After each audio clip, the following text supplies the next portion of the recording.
Welcome to Vidhatha. CM Revanth Reddy ప్రజా విప్లవకారుడైతే మరి మీరేంటి కామ్రేడ్? నిన్న ఖమ్మంలో జరిగిన సిపిఐ 100ేళ్ల సభలో ఆ పార్టీ కార్యదర్శి కూనంనేని సాంబశివరావు చేసిన ప్రసంగం విని కమ్యూనిస్టు అభిమానులు అడుగుతున్న ప్రశ్న ఇది. సిపిఐ 100ేళ్ల మహాసభ అద్భుతంగా జరిగింది. ఇటీవలి కాలంలో సిపిఐ అంత పెద్ద సభ నిర్వహించడం ఇదే. విదేశీ ప్రతినిధులు, కేంద్ర నాయకుల సమక్షంలో జరిగిన ఈ సభకు ప్రజలు భారీ సంఖ్యలో హాజరయ్యారు. వేలాది మంది కమ్యూనిస్టు అభిమానులు తమ సొంత ఖర్చులతో వాహనాల్లో ఎంతో దూరం నుంచి ఈ సభకు హాజరయ్యారు.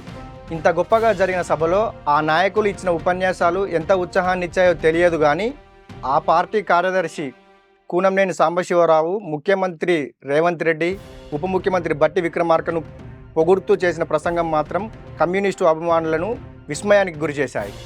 పంచభక్ష పరమన్నాలు వండి అందులో ఉప్పు గుమ్మరించినట్టు అంత గొప్పగా సభ నిర్వహించి ఆఖరికి ముఖ్యమంత్రికి జయ జయ ధ్వానాలతో సభను ముగించడం విస్మయానికి గురిచేసింది. సీఎం రేవంత్ రెడ్డిని ప్రజా విప్లవకారుడిగా, బట్టి విక్రమార్కను గొప్ప మేధావిగా కీర్తించవలసిన ఆగత్యం ఏమి వచ్చిందని చాలా కాలం తర్వాత సభకు హాజరైన కమ్యూనిస్టు అభిమానులు ప్రశ్నిస్తున్నారు. కమ్యూనిస్టు పార్టీ కాంగ్రెస్ పార్టీకి, సీఎం రేవంత్ రెడ్డికి ఎంతగానో రుణపడి ఉన్నట్టుగా పదే పదే వాళ్ళని కీర్తించడం కమ్యూనిస్టు కార్యకర్తలకు ఏమాత్రం మింగుడు పడడం లేదు. కొత్తగూడెంలో కమ్యూనిస్టు పార్టీ గెలవడం పొత్తు ధర్మంలో భాగంగా జరిగిందని, రాష్ట్ర వ్యాప్తంగా ఉన్న కమ్యూనిస్టు నాయకులు, కార్యకర్తలు త్యాగాలు చేయడం వల్లనే అక్కడ జరిగిందన్న విషయం కూనంనేని సాంబశివరావు ఎందుకు మర్చిపోతున్నాడని కమ్యూనిస్టు అభిమానులు, కార్యకర్తలు ప్రశ్నిస్తున్నారు. ఇదండి ఇవాల్టి పొలిటికల్ కామెంట్.